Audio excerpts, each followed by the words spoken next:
Hello, everyone. Welcome to another Toy Guys Talking. Very special edition here. We've got Ed the Hammer Valentine from Joefest, the organizer of Joefest. Ed, thank you so much for joining us here today. Yeah, no, thanks for having me, guys. And we've got a couple of guests who went to last year's Joefest to talk about their experience there. We got Gazz. How you doing? Hello. Hello. Hans underneath there. Heyo. Next to him is Xaz. Heyo. Quick plugs here. Check out Gazz and Xaz on Xaz's channel, Xaz's Clubhouse. Awesome live streams there. Check out Hans's Instagram too, Hans_Chow. Amazing artist. Did some fantastic artwork for me a while ago for the Fortress Maximus video. And last, certainly not least, arguably the greatest member on this whole panel tonight. it's Bob, just Bob from San Diego, Bob Squad. Check out his channel. Check out his stand-up comedy in San Diego. Bob, what's the deal? What's your deal? Being Bob, saying stuff, doing things, rubbing elbows, greasing palms. Daddy, we got the mode of a toad, the habit of a rabbit, but a tingle in your groin from Denver to Des Moines. Now we're talking G.I. Joe. We're knowing half that battle. We never stop rocking. Let's go bananas, Daddy. Woo! Awesome. Ed, my one question, and then we'll just call it in the ring from there. What made you want to start Joefest?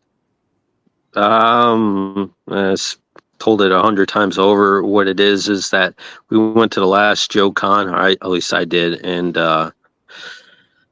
they had a panel at the end of the last Joe Con, and I had done 2 years earlier and then the last one, and I just found out about the whole community around then, and just started making friends in the community, and we attended the last panel, and they announced that there wouldn't be any more conventions going forward. So it was more, it was such a sad, somber experience, that last panel. And then I still remember we were all walking out of the room and everybody's like saying goodbye to each other and never going to see each other again and all that. And so that was really the motivation right there, was is more the camaraderie of it, to get people to come together each summer.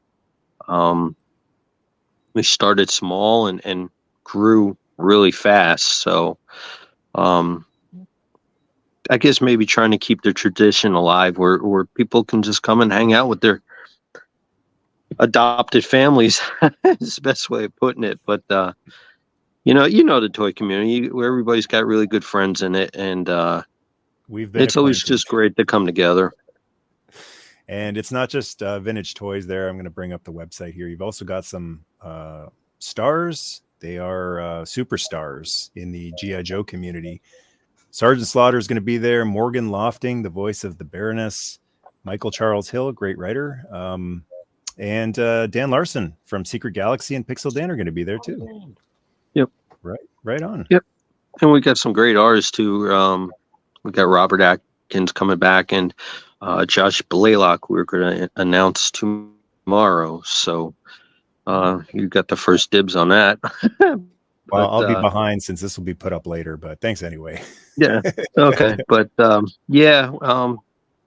we try to bring in a little bit of everything. So we try to bring in guests that kind of go beyond the Joe world too, because we still advertise locally and whatnot, and that's a help for the attendance to have things represented besides just G.I. Joe there. So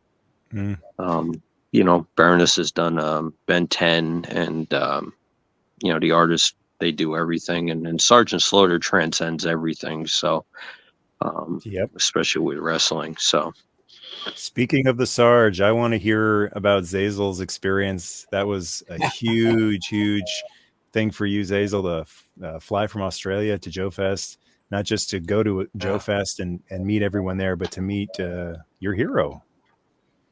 It was incredible.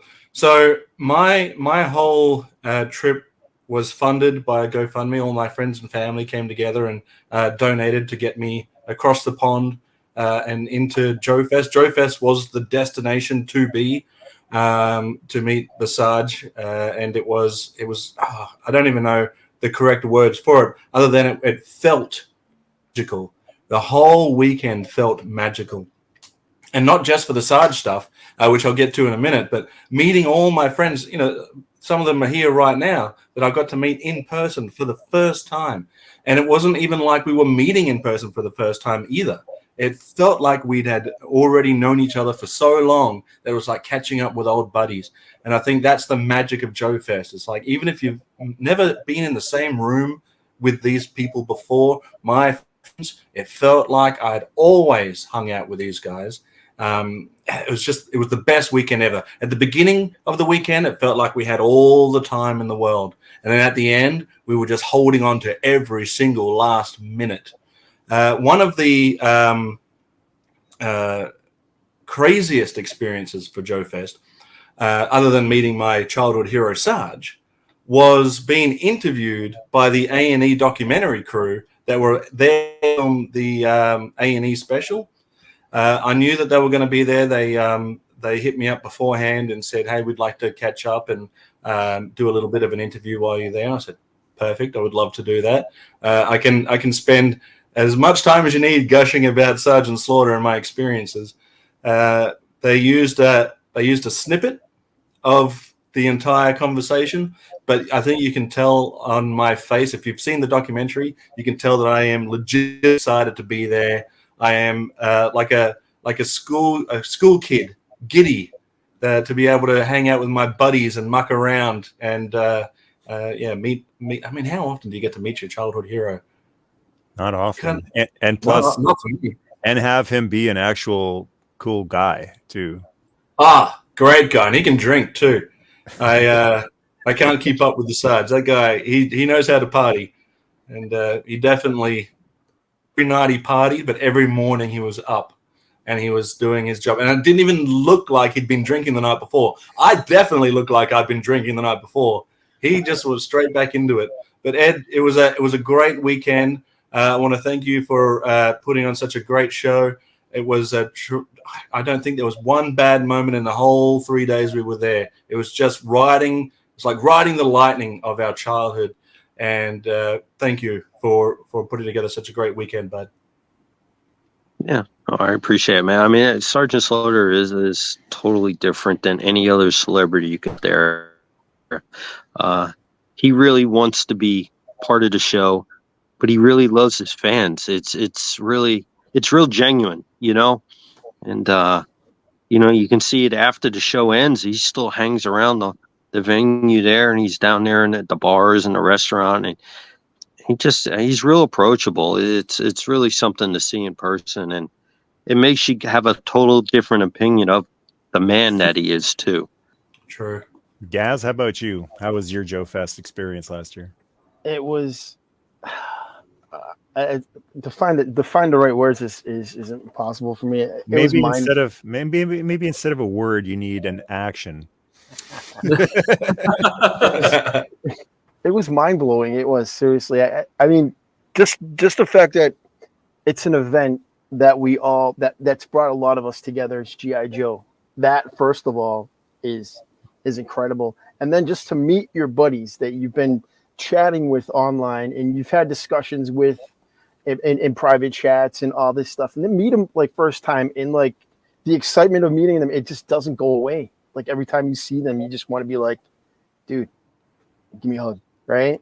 I mean, every time, like we were like we were in a group, and going into the event, right, in the morning. Then we would split up, we'd pair off, right, and we just walk around the event.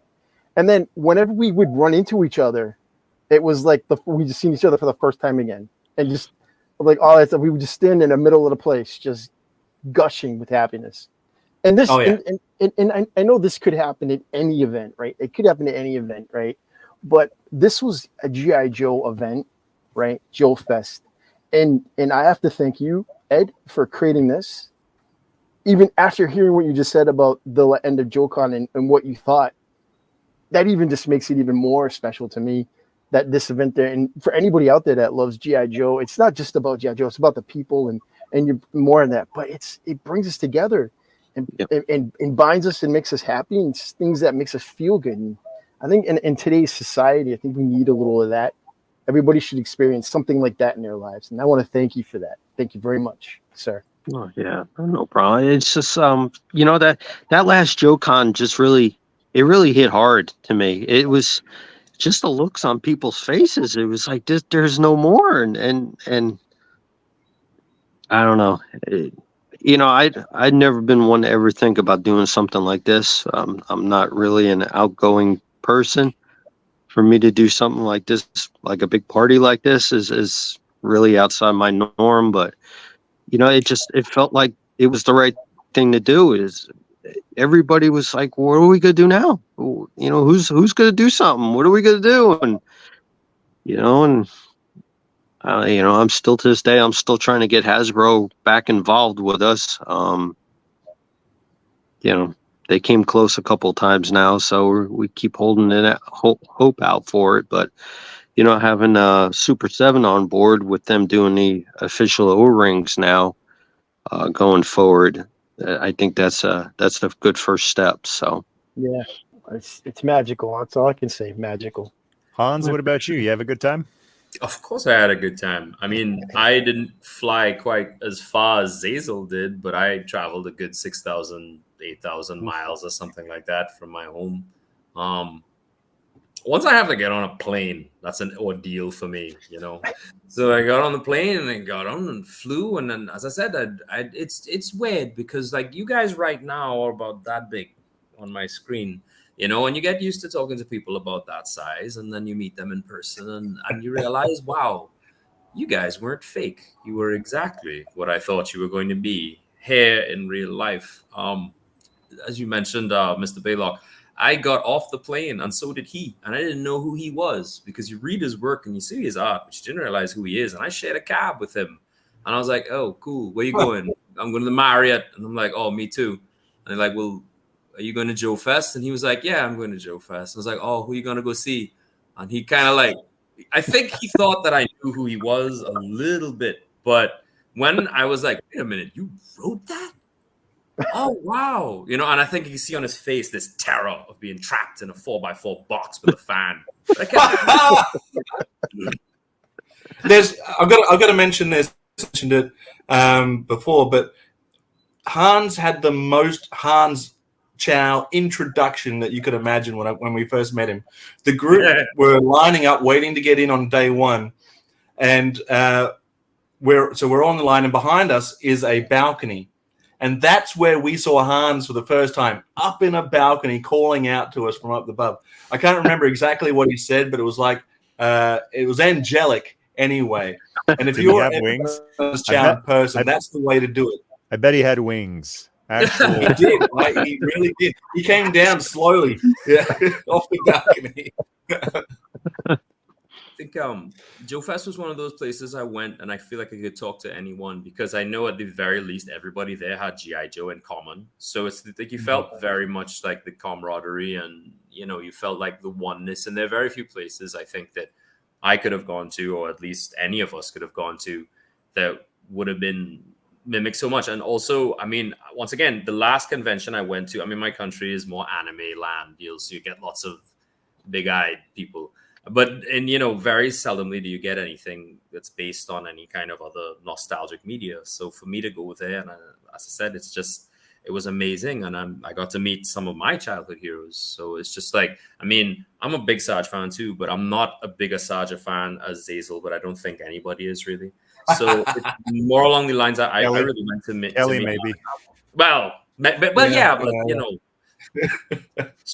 that's dad. You know what I mean? Anyway, for me it was Larry Hama, and I had a question I needed to ask him for like 30 years or whatever it was. So I got a chance to ask him, and of course, Robert, I'm an artist myself, so meeting Mr. Atkinson, who now teaches my best friend in school.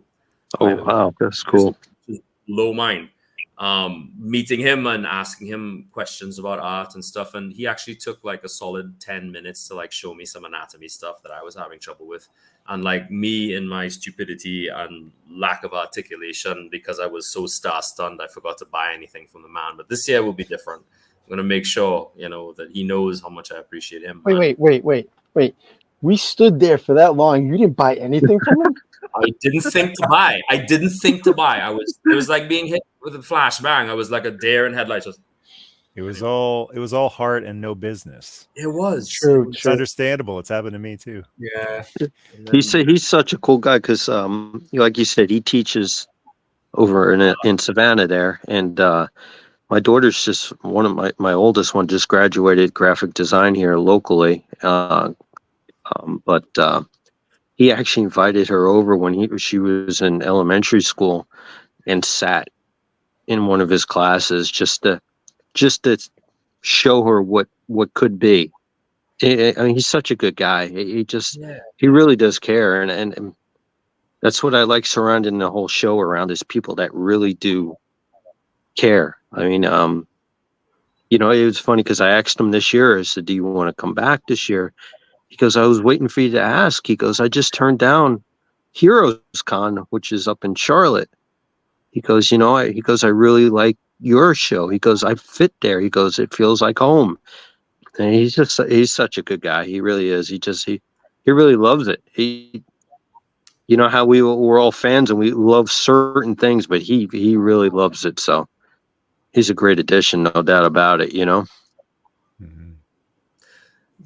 It's also amazing because like I didn't know. I always thought the Joe community is about like 10,000 people, but when you span the length and breadth of the whole thing, it's like way bigger. And the number of kids I saw there who were going as well. I mean, my kids want to come to Joefest too, and I'm just like, no, this is for daddy. but it's more because I can't afford it right now. But if they want to go with me the next time, and I'm sure I'd love to. This year is actually going to be like that. Something was supposed to happen this year, but it didn't, and I was really like kind of upset about it. But then it's kind of weird because something else happened. So my best friend from my country, he goes to Savannah College of Art and Design. His birthday is on the 4th of July. And he said, well, can I talk to you? I said, yeah, sure, no problem. He said, well, I'm going to come to Joefest with you. And I was like, cool. Yeah. Awesome. So that's like a big, I haven't seen him in 4 years because once again, it's university. And I remember crying a lot when he left. And now it's just Joefest was one of those weird places where like a big man goes to cry. And it's okay because everybody else is kind of crying on the inside too. Hey, Bob, what did Macho say about it's okay to cry? I think I cried 1,000 times before. Don't cry 1,000 times again. Yeah. Nailed it. Hey, Hans, if you bring your kids next year, don't take them to karaoke. That is not the place to bring your kids. It was the first year we did that, and man, it was like a first chance I could really let go and just like, oh man, it was like the crown part of the show to me. It was just like I can relax now. The work's over, But it was such a good time because you get some women that come down to the convention, if they're their husbands or boyfriends, whatever, or a lot of them will leave during the day and they'll go shopping or something like that. But they came down to the karaoke and it kind of summed a lot of everything up together. It was a great thing to see, I thought, We were the corner to the left that had all the alcohol. But once that were blurring out, pour some sugar on me. Oh, what was up with that? That is not a song for a child to sing. That is not a song for a child to sing. You know what? Bless you, little child who sang that. You did a good job, Yes, you did. One time, a bunch of grown men sang the chorus, and we all kind of looked at each other like, pour some sugar on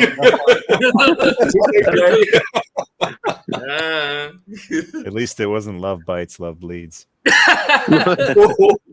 Hey, Ed, it's so you've got guests there, you've got panels. Have you ever thought about having like a Joe-centric stand-up comedian? No, but that's not a bad idea. Well, I'll tell you this. I was just doing some research, apparently, and I am in Greenville, South Carolina the same weekend. I don't think I would be able to make it up. I think I'm opening for my buddy, and I would have to be blah blah blah. I would have to be there for like 5 minutes in the middle of the day and then leave if I went up there.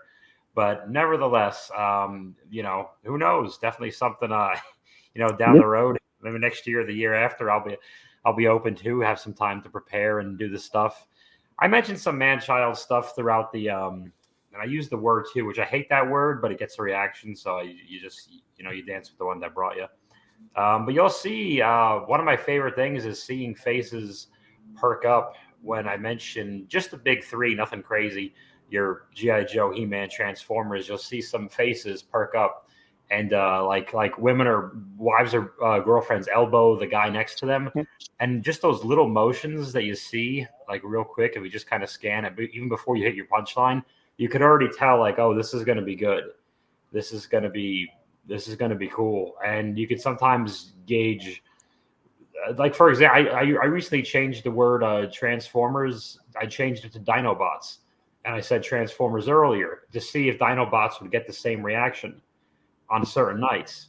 And it does. Oh. And that's crazy because I think you don't even have to know what a Dinobot is. You just have to see, like, okay, he's saying something silly from the past and blah, blah, blah. But there you go. What that means is the 3 or 4 or 5 dudes in that 100 people that went a little extra louder for Dinobots, or no one's half the battle or whatever. I mean, that's no one's half the battle, fighting for freedom. That's basic G.I. Joe stuff we've heard a trillion times. But, you know, you have to test it for the whole waters and then see how deep can we actually go with it. But that means someone will come up to you inevitably every single time after the show and be like, dude, I love G.I. Joe. I can't talk to anyone else about G.I. Joe or Motu, but we're talking about Joe today. But it happens. And one time in Austin, Texas, sorry, this is actually Motu, a guy shows up. He went nuts in a crowd at one of some He-Man reference. And then he stops me after the show. He pulls up his sleeve. He's got a Battle Cat and He-Man tattoo all over his bicep. Oh, wow. And then I go, that's amazing. And he goes, no, there's more. He pulls up his jeans on his whole calf is Moss Man, which is way more random than the He-Man tattoo. But there's like, I haven't seen any Joe tattoos yet, but I kind of feel like I will. So I've wrestled guys with Transformers tattoos, so it's coming. So many people have the Cobra symbol or the snake eyes. Yeah. Rashkage. There you go. I Ching. It'll happen. Do you know where he has the snout spout tattoo? I was gonna say Snake Mountain, but Ed, one question I want to ask you is how long after one of these things do you have to wait until you start on the next one? I'm already started on the next one. I'm gonna, but this will be the first time we're gonna announce the first 3 guests that Sunday night at the closure of it at 6 p.m. I think I announced it going to be online. Nice. So yeah. So no recovery basically. No. It's it's a year-round extra job because I do work a day job myself. So this all started as just a hobby thing for me. I'm not in it to make money, retire type of deal. Of course you want to make a little bit for all the work you put into it, but the last interview I had done last week, and they're like, we looked at like family passes, and they're like, how are you keeping it so cheap? I just want the people to come. I mean, that's what this is all about to me, and it's not about getting rich quick type of thing. So I just want everybody to come have a good time. I just, that was the whole point to starting it, and that's the way it's going to go. So we're doing better. It takes some time to build up. So like I said, we've already signed 3 big guests for next year. I'm going to call them the big 3 too. So you can probably guess who those are, but is it one of these guys? They're not talking yet. So how hard was it to get Channing Tatum to come then? Duke himself. I reached out to Dwayne Johnson. I tried that one. I really did. I just want to ask if you can maybe get this dude. Oh my god! Greatest live action G.I. Joe movie ever made. Next to Delta Force. I'm dead serious though. I from the first movie Channing Tatum was in to the last one he was in, I'm a big fan of him. When they cast him as Duke, that was a big deal to me too. When I was in Canada, he was in the MTV building, and if you've ever been there, there's like this big wall that they raise up and exposes him to the street. And of course, you know, the wall raises up and it's Channing Tatum. Then he's like, yo, what's going on with this Channing Tatum self? And of course, there's like a million like teenage girls there. Oh my gosh, I want your body, whatever. I'm across the street with my hairy Canadian buddy, Dan McKinnon. And I look over there and I'm a legit Channing Tatum fan. I loved him before these girls because they weren't born when I started to love him. And I was like, loud as I could, louder than all them little squeaky voices, Channing, you're the man, I love you in G.I. Joe. And he like looked over and all of them got quiet and about 500 people looked at me. And my buddy had already reached the corner because he didn't want to. He did this. Looked at me, he did this. And I was like, that's it. That's all I've got. I'm just gonna say I would have been still standing next to you, buddy. I appreciate it. Yeah, I'll go to a step-up convention with you. You hear that, Dan? Magic Mike wasn't bad. Yeah, no, I've reached out to I've reached out to The Rock before, and I thought, man, that would be a great fit, and I don't have enough money to get The Rock here yet, so Yeah, fair enough. Yeah. And plus, in the space of the convention itself, Sergeant Slaughter, I think, like, I don't know for sure, but I would think Sergeant Slaughter would be more royalty, looked at as more of royalty than Dwayne Johnson, because Dwayne is just the guy who did that one movie, whereas Sarge or Michael Bell, you know, like if I'm at Joefest, and I hope to one day be able to go, but if I'm at Joefest and I see two tables, Dwayne The Rock Johnson and Michael Bell, I am bolting for Michael Bell's table. Like, that's the guy I want to talk to, because he, to me, he's royalty in that space. And the other guy was, I mean, they both were just doing a job, but just Bell seems to have put more heart and soul into the franchise than Dwayne did. You know, he just played Roadblock, right? Sarge is the Sarge. Right. He's the guy. He's the living embodiment of that G.I. Joe character. Obviously, he was wrestling before that, but as a Joe fan, if you grew up with him with G.I. Joe, which I didn't find him in wrestling until much later. But to see a cartoon character come to life and fully embrace that gimmick, I mean, there's nobody else out there that does that. Not quite like the Sarge. The Sarge loves that gimmick, and much respect to that whole thing. I know it's brought them some happiness and some sadness throughout that whole life. But man, I've never ever experienced anything like that before, where because I got to meet him in person before Joefest. I got to stay at his house. I was at his house for a few nights, with the man behind Sergeant Slaughter. But then when you go to Joefest and you meet him as Sarge, it's a whole different thing. Like, he fully embraces that. I was in line for a Cobra Clutch every single day of Joefest, and I dragged these guys along with me on a couple of those occasions, just to hang out. Especially the first one, I was like so nervous. It's like, guys, please catch me if I fall. This man has it made. He has a lineup of people he's knocking unconscious, like and getting paid for it next. And one of the funniest things that happened at Joefest was that image of Sarge giving Chuck Norris the clutch. Yes. Oh yeah. Everybody thought Chuck Norris was there because it came out. Because it's like, Chuck Norris is here. He posted it, and I reshared it, and it was like, I mean, it just went nuts. It went viral, as they would say. But I wish that was the case. Wow. I don't care how many hundreds of people in a room. If suddenly Sergeant Slaughter is putting Chuck Norris in a Cobra Clutch, everyone in the room, it must be like every movie where the out of town guy enters the diner and the record scratches and the music stops. Right. That's water, like in Jurassic Park, the water, you would see the vibration. Yeah. You would see the building tilt. Yeah. Everybody looked like the Lion King. But I just wanted to say I do love how Joefest is a place for all the people who help create GI Joe. So the voice actors, the writers, Larry Hama, the godfather of GI Joe. I mean, if you ever have a throne and a crown, it should be his because he's the godfather. I was on the same flight with Larry going into Augusta, and I didn't even know. I was waiting for my bag because there's a smaller plane, right? So I had to check my little carry-on bag. So I'm standing in the tunnel waiting for my bag, and this guy walks by me. He's wearing like a jacket with all these patches on, a hat, and I'm standing next to the guy next to this guy next to me, and I look at him and go, "Man, that kind of looks like Larry Hama." and he's like, yeah, it does kind of.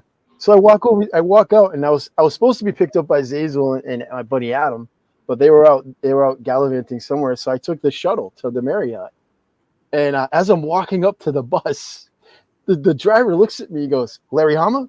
I'm like, "Me? No." What? That was your He's like, "No." opportunity. So I'm like, "No, I'm not Larry Hama. No." It's like, "Is Larry Hama going to be on this show?" He's like, "Yeah." I'm like, "Okay." I just sat down, and then he steps in, and he's like, Larry. He's like, he just puts up his hand and goes, "Hi, I'm Larry." "Oh, Chris." I'm like, what a time! What a wonderful time! Hey, I mean, hey. But I want to say that Joefest to me, like for anyone who has seen Cobra Kai, that TV show Cobra Kai, the way they bring in the characters from the old movies, they treat them like royalty. Like it doesn't matter what you did in the old movies. They bring in Mike Barnes, and it's not just it's Mike Barnes. It's like whoa, it's Mike Barnes, or whoa, it's Terry Silver. And that's what Joefest is for all of the people who worked on G.I. Joe. Like they might go to other conventions and they're a special guest, and that's kind of cool to have them there. But at G.I. Joe, it's like you have your main event, your main attraction, but they're all main attractions. Like they're all so special, every single one of them. And it's cool that they have, in addition to all of the other conventions all around the country that they go and meet people, they've got this, like, I think this is the big one for them. They know this is the one where people extra appreciate them. Yeah. We I also agree. got to meet Adam Riches, the artist that did the G.I. Joe classified art, as much as he also did some other G.I. Joe art and art across the board, not even just G.I. Joe. But he hit my radar when he did the Sergeant Slaughter G.I. Joe for classified, the box art on that. And then I did a bit of a deep dive. So, I wonder what else he's done. And he's done like a plethora of stuff from our collecting from 25th anniversary. I think he did some. Either way, he's done some stuff. But that guy is such a super nice guy. And he's, that's it. Exactly. He did all that. So not only did he do some art for G.I. Joe, but he's a G.I. Joe fan as well. So it's not just a job for him. He loves this stuff. And going to his booth and having a chat with him, we actually had breakfast with him too. He joined us at, where was that place? What was that, Waffle House? Yeah, that was an experience. Yeah, but super nice guy. Very, very genuine guy, that Adam Riches. Hans, you demolished Waffle House. They had to close down. They had nothing left. Man ate literally everything on the menu. This man right there. God. Sometimes it breaks my heart, and I've joked about this with Michael before. Sometimes it breaks my heart that people have flown at great time and great expense to come all the way to America, and their experience in America is Waffle House in Augusta, Georgia. Don't underestimate it. It's an experience, no doubt. It definitely was. Don't use the bathroom. I will say that Augusta is not a bad little town. Yeah, I like it. Yeah, it's not a bad little. I mean, it's where Tommy Rich won the NWA World Heavyweight Championship from Harley Race. Oh, let me ask you guys this though. What do you think of the facility though?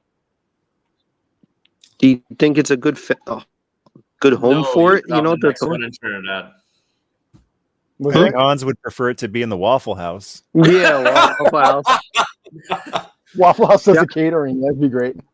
See, I like it because it's connected to the hotel, and everybody really doesn't have to leave unless they want to. But it's big enough. The facility seems really cool to me. I liked it a lot.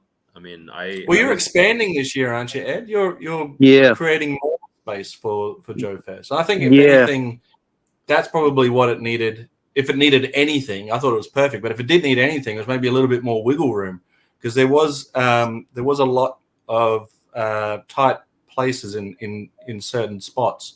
And everyone was pretty respectful at Joe Fest. Like, if you're looking for something, they don't mind leaning over, and you don't mind leaning over, and but oftentimes it was elbow to elbow. Which again, it's a minor critique, if it even is a critique. It isn't really, but the fact that you have expanded into more spaces, I think a big plus. Yeah, then the next step would be to go upstairs and and have 2 levels. But then we'd have to move the panel rooms and all that. But we could have done it this year. But sometimes you limit the amount of vendors you do have to reward the vendors that are there. But maybe next year. That's what we do. We'll see. I'll say this, Ed, and this is a testament to the environment that you've created for Joe Fest, is that at the end of every night, Joe Fest didn't end. Joe Fest continued into the night. There were sales and trades and meetups and hangouts all through the night. There was no end to Joe Fest until the very, very end. But we still hung out and partied and swapped Joes, talked Joes, bought Joes. It all happened, even if it wasn't exactly on the shop floor. That's retail talk for you. But I thought that was a great community thing where everyone was like, you know what? Technically, Joe Fest is over for the day, but let's keep going anyway. Yep. Yeah, I mean, both nights I probably didn't get back to the room till a little after 3. So, Right. And then Sunday night, it's still going on Sunday night, which really amazes me because, I would think that everybody hit the road, but I mean, last year it was going on past midnight on Sunday night. So I get a lot of people asking me to expand it to another day. I don't know, maybe it's something we should look at, but I mean, the hotel is already selling out now Thursday, Friday, Saturday, and Sunday. So they're coming in early as it is. So maybe that is an option. I don't know. Mm-hmm. Man, I didn't get to go through the whole convention last year because I think when we are now, I didn't even reach the comic section. Then again, once again, I've never been to a convention that big in my life. You could fit my country in Augusta. So Yeah.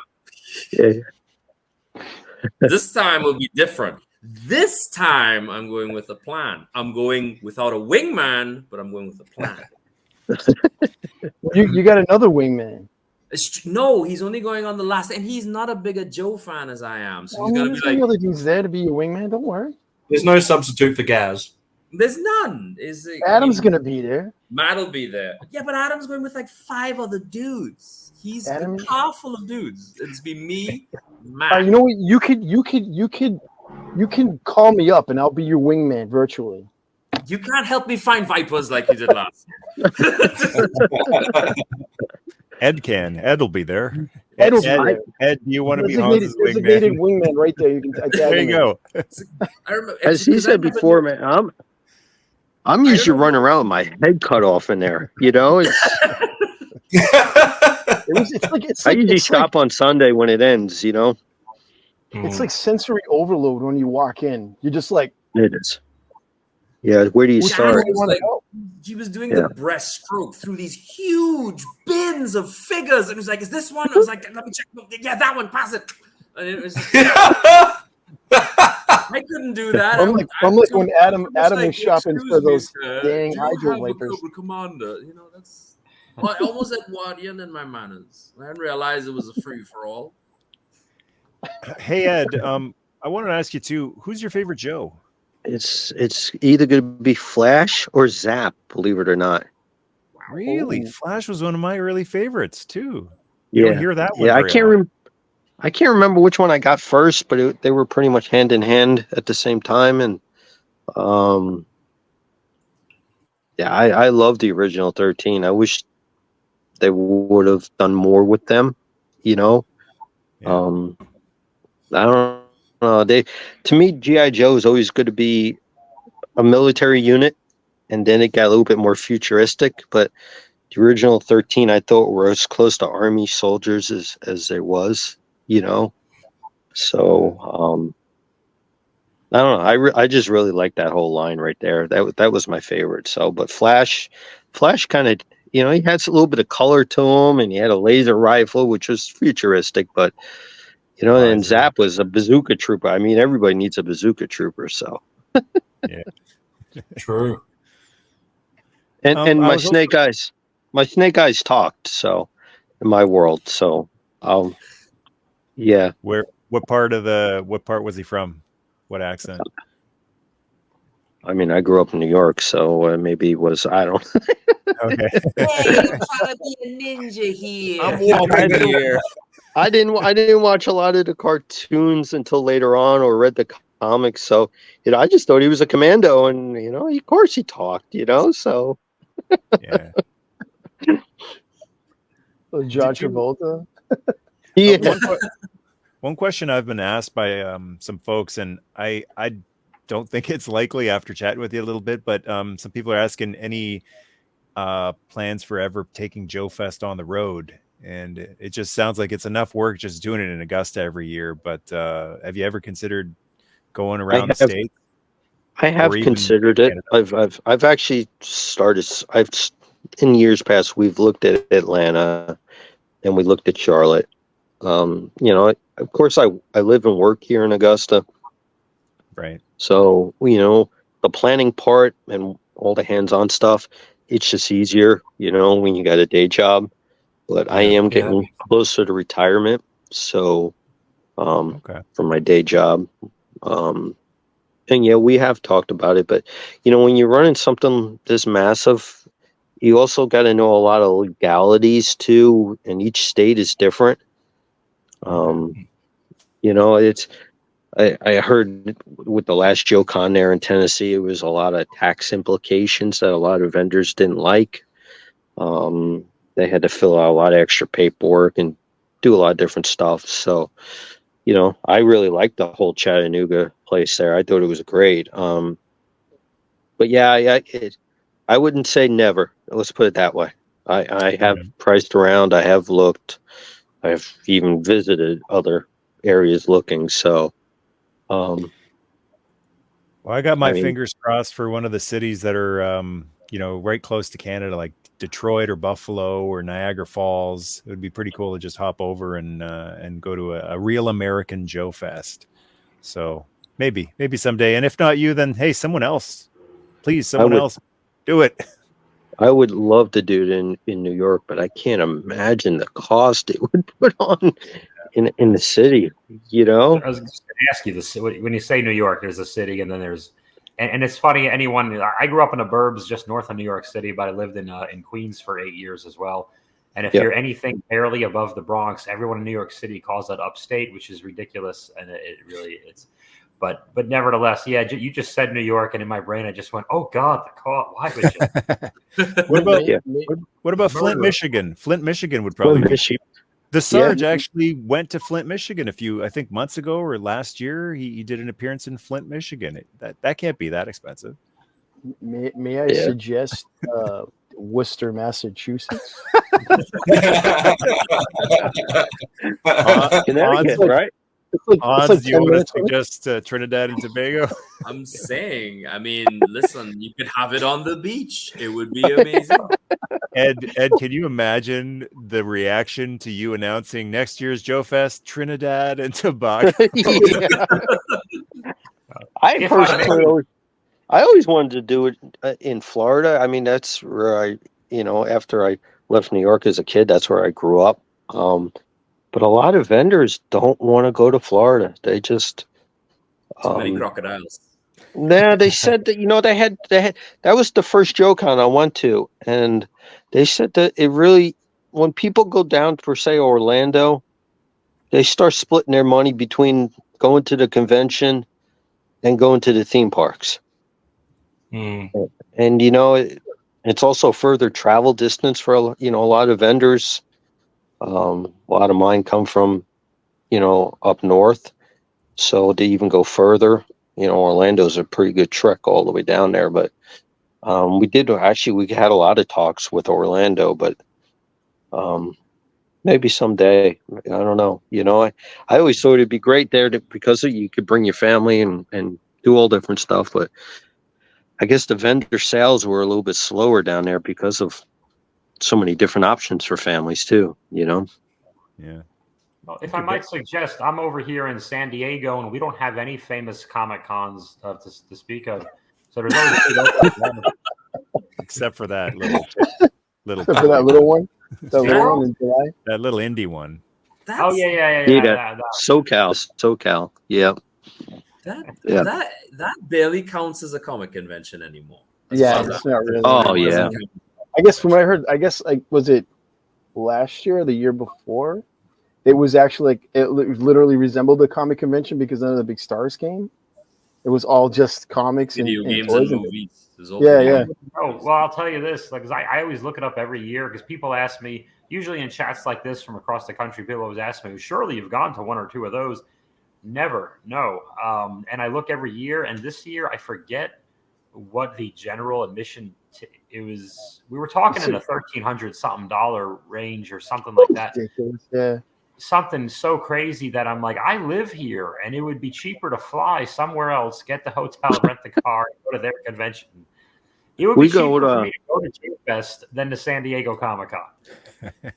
My kids are into animes, a lot of kids are and all that stuff. And this year we went to Orlando to begin. They had that MegaCon down there, and that was really good. But I want to say a third of the floor was just portioned off for celebrities, and the lines were huge. They were there to meet anybody and anybody, and it's like the sales floor. It was great in its own right, but it partitioned off into anime in one section, comics in another, toys had a little section. So it did have a lot of stuff, but it was more just to go meet celebrities, Yeah. So if you're a toy collector. Oh, sorry. I think the winning combination of Joefest is that it's a great environment for all sorts of toy brands, right? It wasn't overpowered by anime. It wasn't overpowered by Funko Pops, big giant squishies, right? And a lot of the things that happen here locally now is you go to what's technically a comic convention, and the only thing they have is anime, Funko Pops, and big squishies. Cosplay. And a lot of cosplay. But it's like there's no comic books, no action figures. It's all just that stuff. And if you're into that stuff, well, then you're in good company. But if you're not, well, then there's nothing for you. But at Joefest, you had a section that had anime, and I'm sure Hans found it. There were the tables that had. Did you not find it, Hans? It was there. Of course, I found it. Exactly.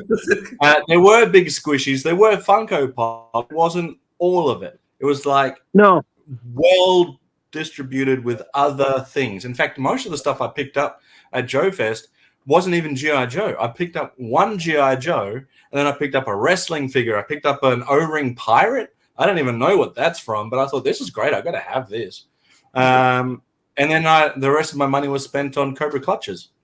Well, see, because to me is like, if a family comes and the son or daughter's not into Joe, well, then I'm missing out on an audience to get in there.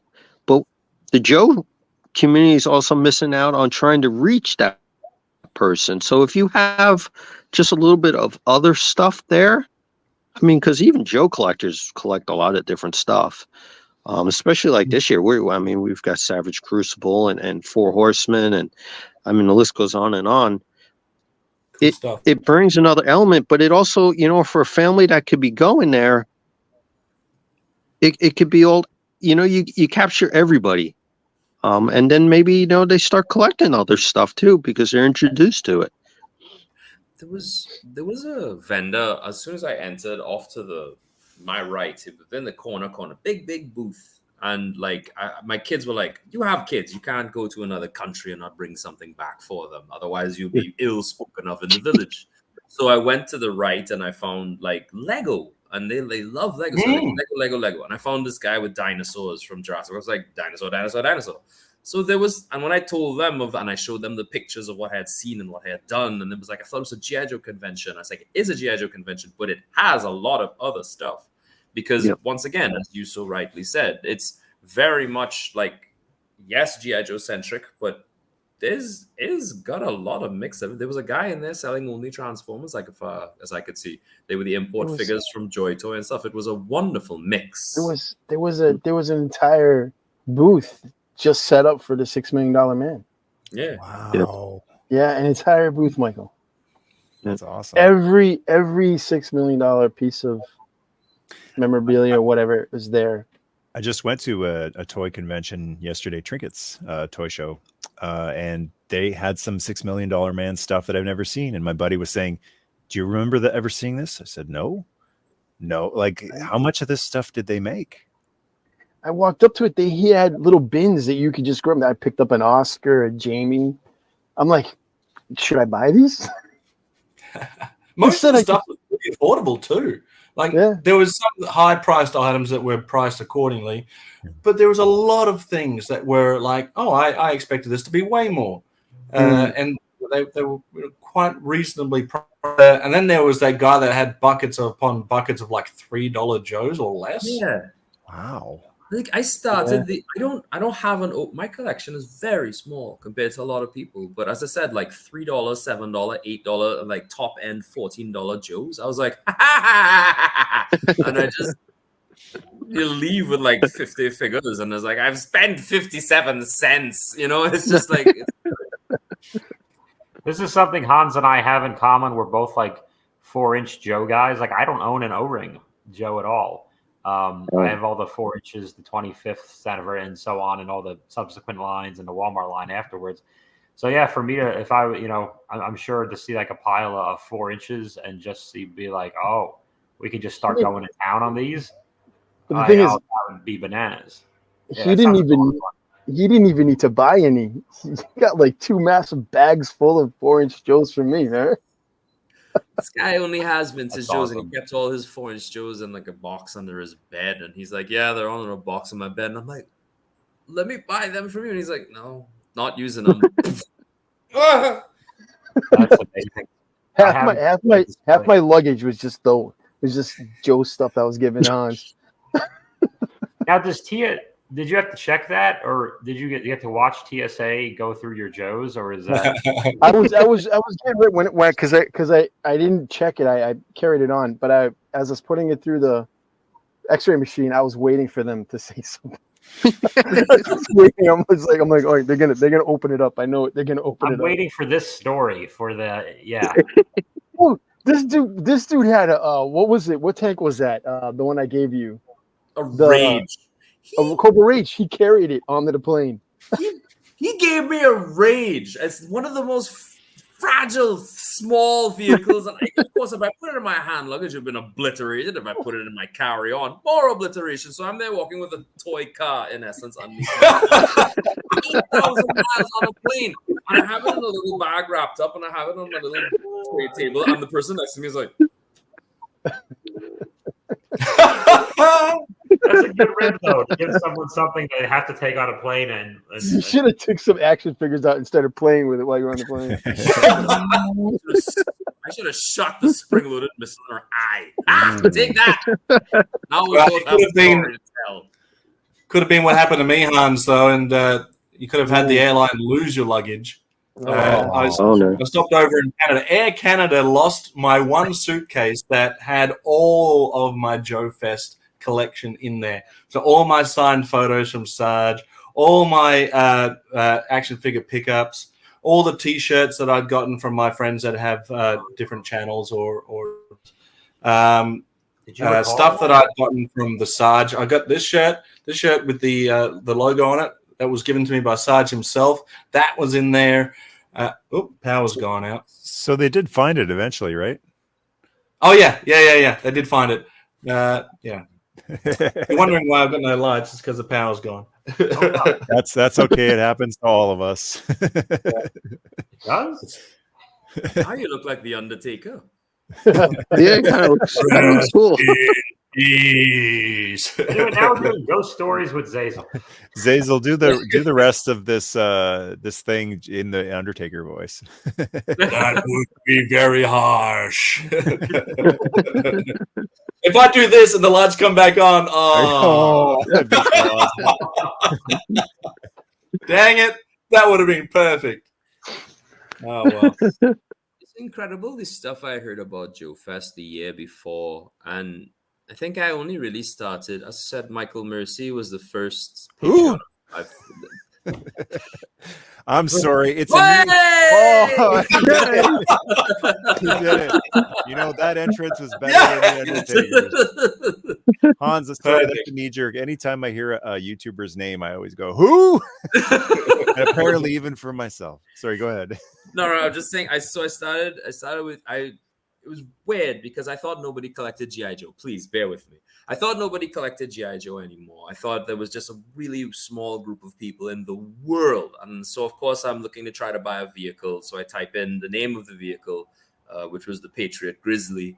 And the only guy who has a review of it was Mike here. I was like, oh, cool. And then I went on, and then I didn't know what a live stream was. It sounds like I live with grass skirts in a tree. But anyway, whatever. I didn't know what a live stream was. So I went and watched that video. Oh, that's nice. And then at the end of the videos, I will like and subscribe. And I was like, what's subscribe? I had to go and look at what that was. Because once again, I'm not a YouTube guy. And now, and then he says, well, I'm having a live stream. So I go and I hit the thing. And then, that night, and I'm watching it. And I say, oh, this is really nice. And, oh, there's a place I could type questions. I typed a question. I was like, oh, well, Hans says this. And he asked me, oh, I live in Magic Land. Anyway, so I started to look for more people, and I found Joe Berg, and I found Sergeant Slaughterhouse. I found all these different people, and I was like, oh, wonderful. And eventually everyone was talking about Joefest. I was like, what's Joefest? And then they all went, and there are pictures everywhere. I was like, oh, that's amazing. I said, well, next year I'm going to go to Joefest. And I go to my wife, and I says, I want to go to Joefest. And she goes, what is that? And then I have to anyway. And then last year happened, and then I'm going again this year. And she's like, you should go every year. And I'm like, you can't let me go every year because our house is small and it'll be full of small plastic things. You know that you're going to regret sending me to this place. How far of a trip is it for you? How far of a trip is it for you? So it's 6,000 miles from here to Florida, and then it's like 2,000 or some crap miles from there to Charlotte, and then from Charlotte to Augusta. So here's an interesting story. I'm actually terrified of flying. So Me too. Me too. And I'm gripping onto the sides of the thing like I don't want to move so much. The lady next to me was reading a novel, and for the whole flight, I was reading the novel too, but I was reading. So I was like, I want to turn the page. I'm getting bored. So she's like, made sure to buy my own book on the way back. But it was wonderful, and I look forward to having a really good time this year again, and also coming up with more of a plan, because last year I was legitimately just a headless chicken, as you so rightly said, running around this place. Well, I mean, we did that Friday night. We did like one side, and then Saturday we continued, and then tried to get onto the other side, and then Sunday we finished off the place. But when we had a rush to go through it again, right? Friday night, everybody rushes in and they go to the left. They go to the toy department. I've already learned that the building will tilt at that time at 6 o'clock because they have such a big selection. Friday night we went to the gun runners, didn't we, Xaz? It's a Friday night. Yeah. You had an interesting interaction with those blokes. Oh yeah, did I ever? Poor guys. So you're not, Mike. You're not supposed to call what the figure that you want to buy by its actual name. So I walked up to the counter and I'm like, "Oh, look it, Snake Plissken. I'll take a Snake Plissken. Oh, wait, Jack Burton as well. I'll take both of them. You mean New York tour guide and Chinatown trucker? Yeah. Snake Plissken and Jack Burton. Right. The guy was getting mad because I kept Wink, saying wink, it. right? They had a John Wayne, but he wasn't available for sale. I was like, how do I get this John Wayne? And he goes, oh, he's not available yet. So, well, don't tempt me with a John Wayne action figure and not have it available. I think it was just called Duke or something like that. Yeah, they didn't want you to say John Wayne. No. Hey, Ed, I've got a question for you.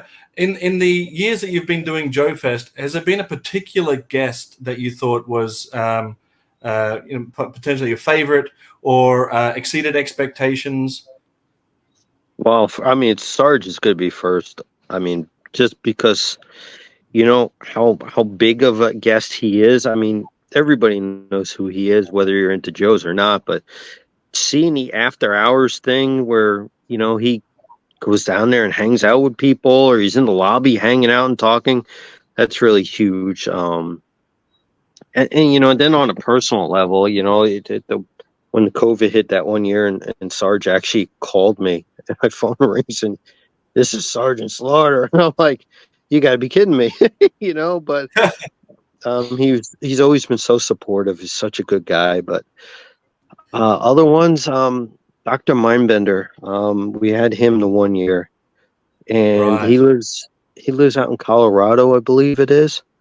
And same as you, he is afraid to fly. He will not fly. He won't do it. Mindbender? And he took like 3-4 days to drive here. But when he got here, we took him out to dinner that night, and just the story. Just to see the absolute joy on his face. Just to see all the people that actually loved him, but he was just so genuine. You know, he didn't think of himself as a celebrity or, you know, voice actor. He was just a guy that was there wanting to be part of it. So that was cool. And then Zorana last year, that was her first convention she ever went to, you know? Han was so nervous. And it was the last day. It was the last day, the moments of We were Joefest. It's like, there for a good half hour, 45 minutes. Trying to build the courage to go and ask her to sign something for me. It was just so rough. She's so nice. She was so nice. Lisa, And you're watching this. God.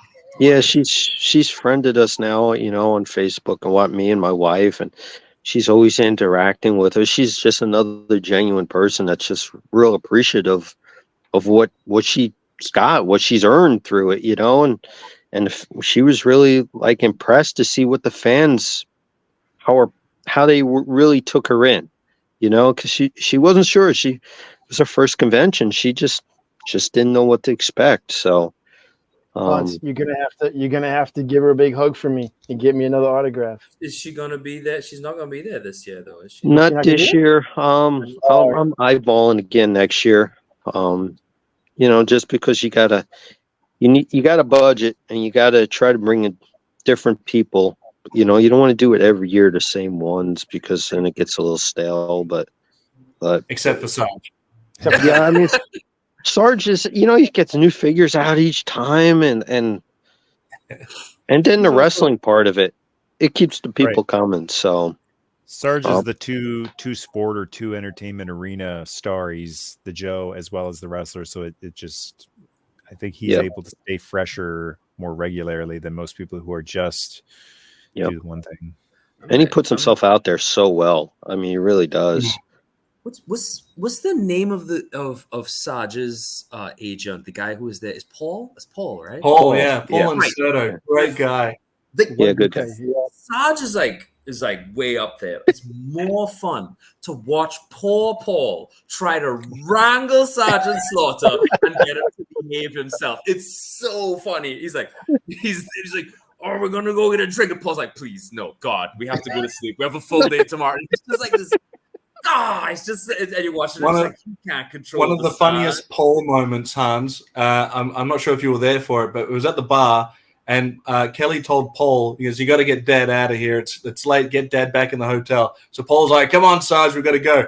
And then so they go heading to the door, and you think they've left. And all of a sudden, Sarge has another drink. And Paul's like, what happened?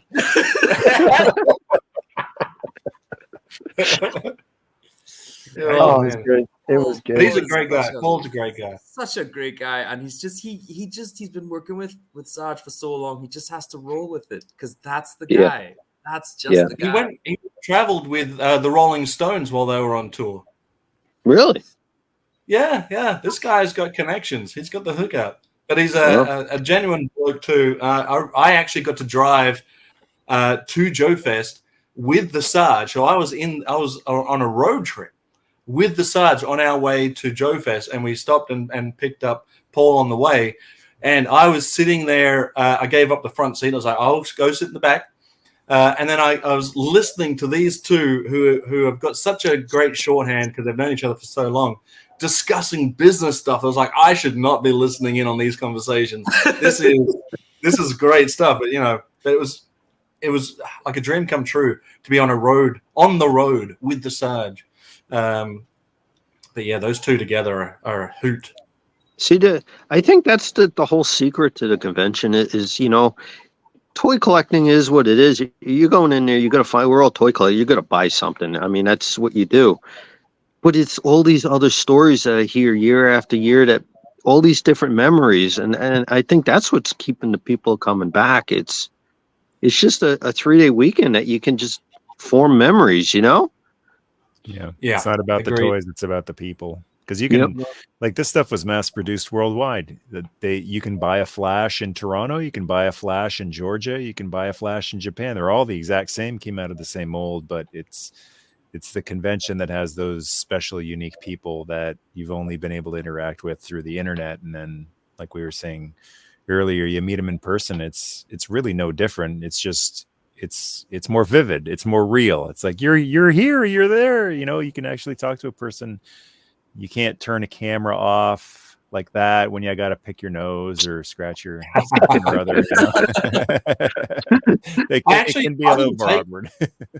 I didn't take a lot of photos or video while I was there because I wanted to be in the moment, experience every moment. And there were, a lot of people that are, streamers or have channels that was their priority to do that. I had someone hit me up that lives in Australia and goes, "Hey, you want to do a live stream?" And so the Aussies here can see what Joefest is like. I said, "Yeah, not really. I don't want to. I'm enjoying this moment for what it is. It's not really a networking thing. It's a friendship thing, and it's a dream come true. My dream of Joefest was not to stand behind a camera and look at it through a lens. It was looking at it with my own two eyes."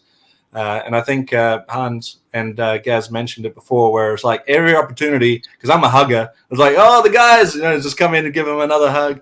It's just wait a second. You're going for a Cobra clutch, aren't you? You're not going for a hug. watch out for this guy. He's been taught by the master himself. Yeah, no, I had to tap out. He's too good.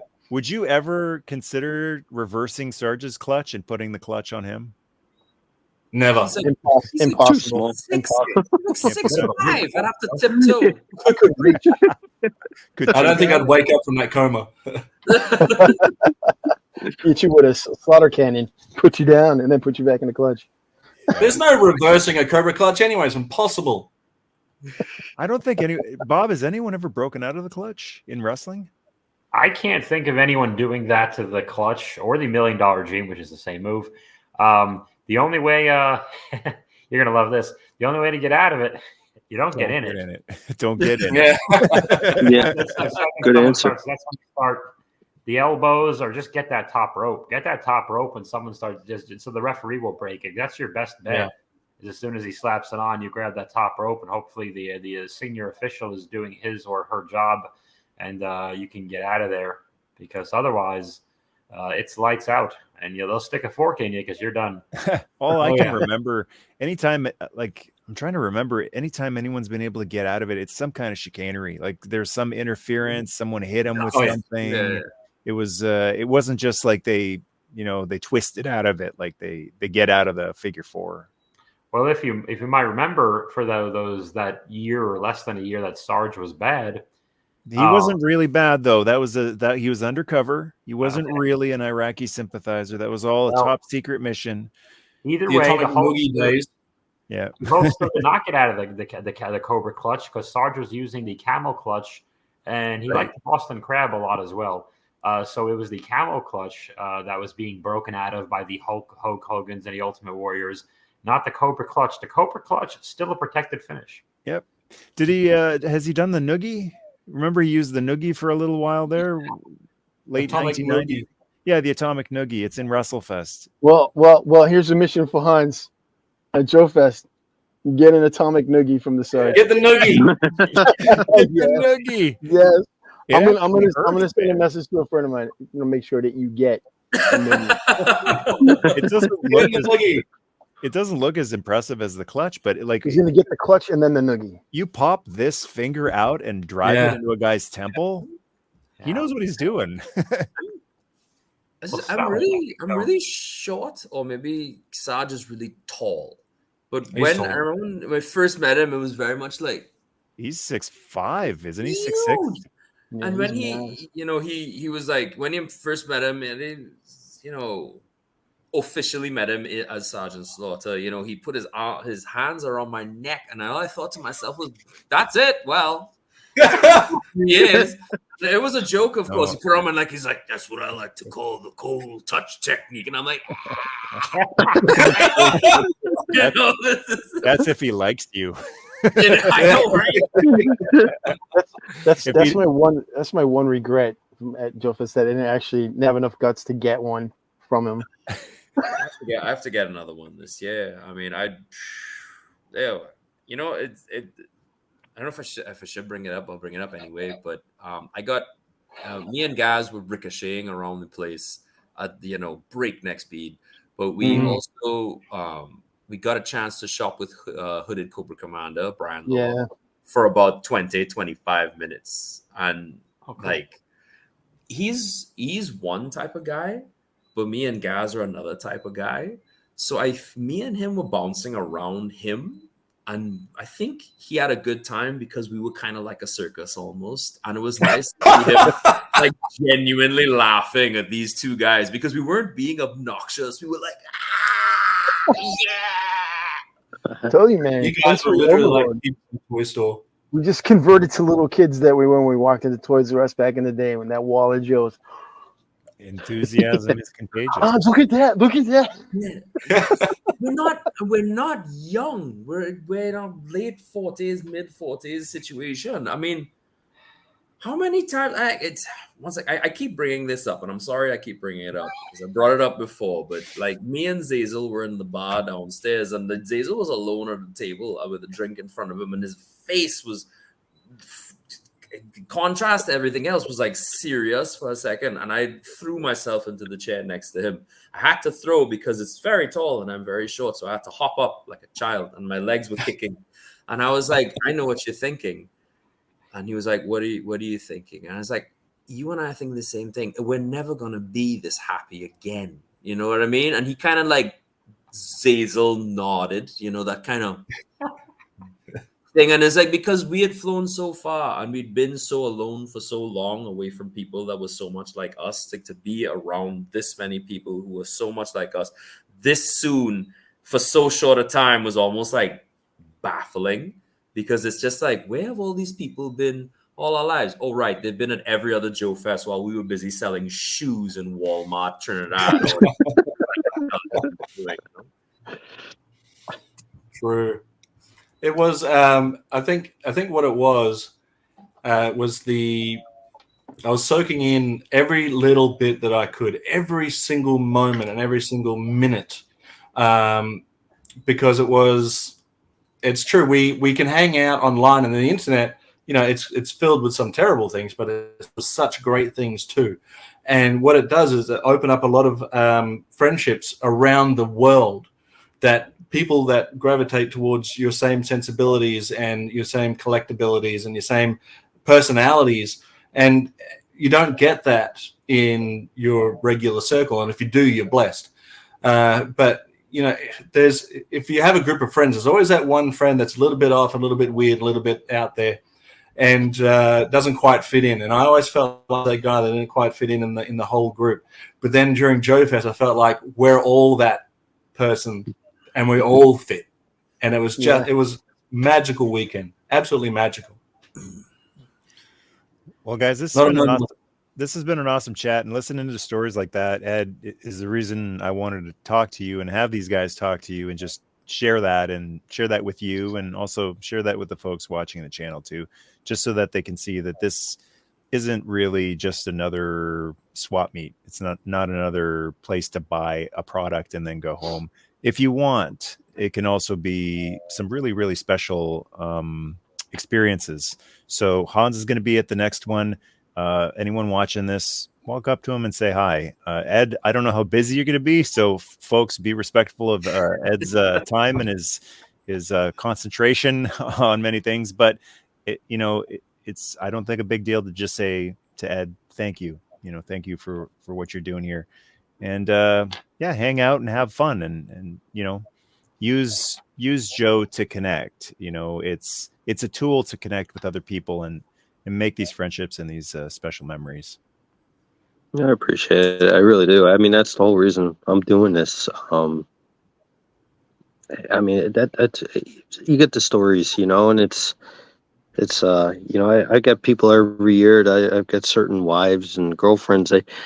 Around Christmas time, they buy tickets and they're like, "This is all my husband or boyfriend or my son looks forward to," and you get these nice emails. And it's like, "Thank you, thank you, thank you," and it's. Some days it gets a little tough. As you know, in the toy world, there's a lot of toy drama out there, and sometimes it gets a little hard to continue doing it. But you get good stories like this, and it makes it all worthwhile. It really does.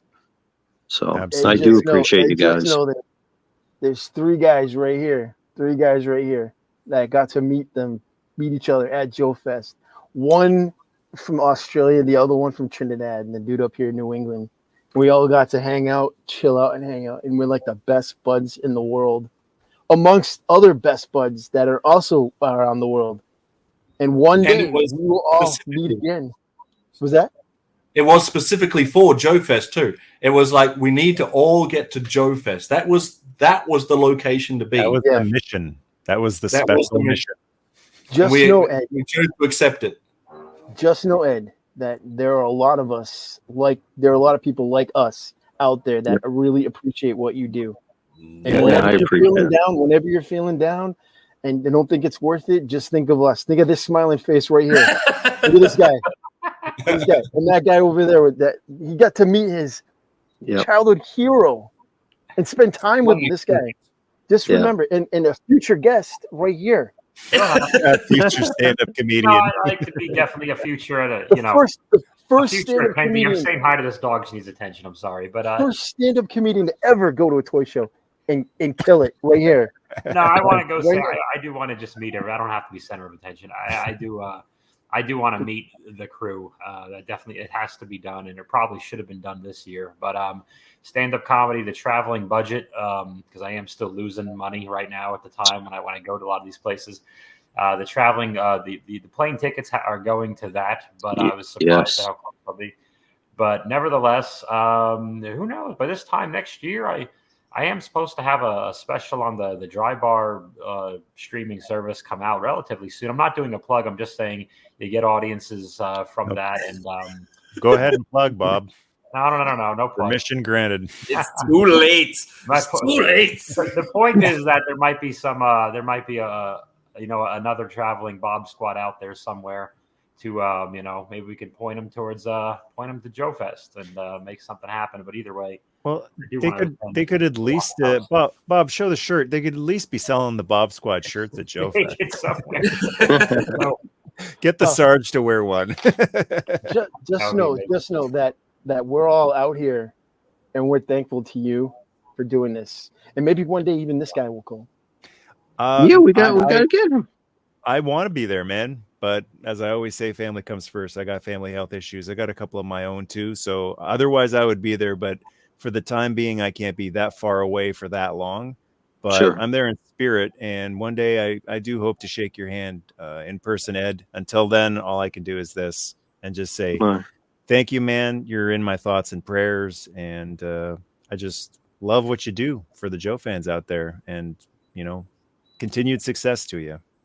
I appreciate it. Yeah. I mean, it's because of you guys, if it wasn't for the people in the community, there'd be no reason to do it, So, and guys like it's you guys just sitting around talking and having a good time. And that's what the whole hobby's about. It's fun. That's the fun part of it. I mean, like you say, you can get on eBay and buy all the flashes you want, but this is the good parts right here. So I think I appreciate you reaching out to me about doing this. So, oh, thanks for being here, man. My pleasure, completely my pleasure. And the key word you said it is hobby. It's a hobby, and a hobby is supposed to be fun, entertaining, refreshing, recharging. We talked about it earlier. Careful about turning those hobbies into jobs, because it's hard. Is it even possible for a hobby to be a job? Once it starts being the way you pay for your bills, feed your family, where's the joy? Where's the recharging? Where's the entertainment? Where's the escape? We kick butt, every single day. At work, we deal with people we can't stand, but we maintain our grace, and we give grace a lot of times to people that don't deserve it. The world's going crazy.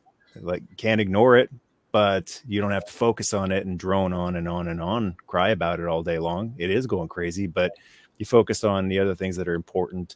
And the hobby is important because it keeps us going. It keeps us happy. It connects us to other people who want to be happy and keep going. So I think that's why something like Joefest is so important. So I'm going to wrap this up by saying, if you are able to attend, it's going to be in Augusta, Georgia, June 21st to 23rd. You can visit the website at joefestusa.com.